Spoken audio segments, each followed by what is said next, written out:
Good morning, Foster. Today is April 30th, 2020. What do we believe about Satan? Sin and sorrow, suffering and sadness originate with him.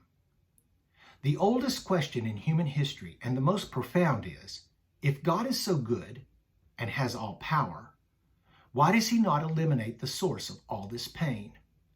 Why doesn't God intervene in human history and eliminate sorrow and suffering and sadness from our lives?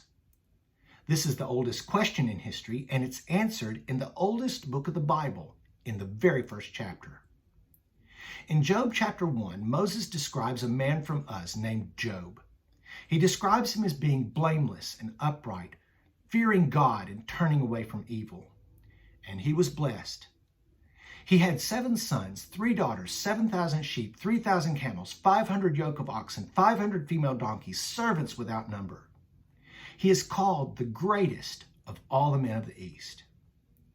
In the course of time, there's a convocation of the sons of God in heaven, and all the sons of God appear before him, and Satan appears among them. And God says to Satan, "From where have you come?" And the devil responds, "From going to and from the earth," claiming this earth as his own kingdom. But God is able to point at Job.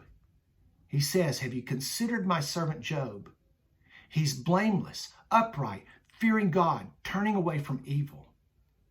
And then in verse 9, the devil says, "Does Job fear God for nothing?" Does Job fear God for nothing? Look at the hedge of protection you put around him. Look at the blessings you pour out upon him.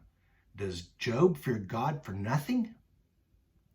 In these words, Satan accuses righteous people of serving for selfish motives.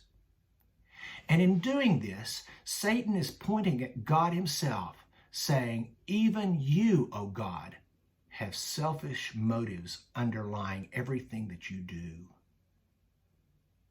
So God said, "Do to him what you will.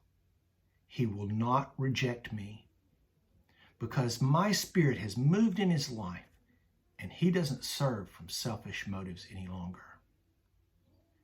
Why is there sin and sorrow, suffering and sadness in this world? Because it's illustrating, revealing that there are 2 sides in this great battle. There's a side that is selfish and self-centered and self-serving. And then there's another side. It's the selfless side. On which side will we be? Have a great day, Foster.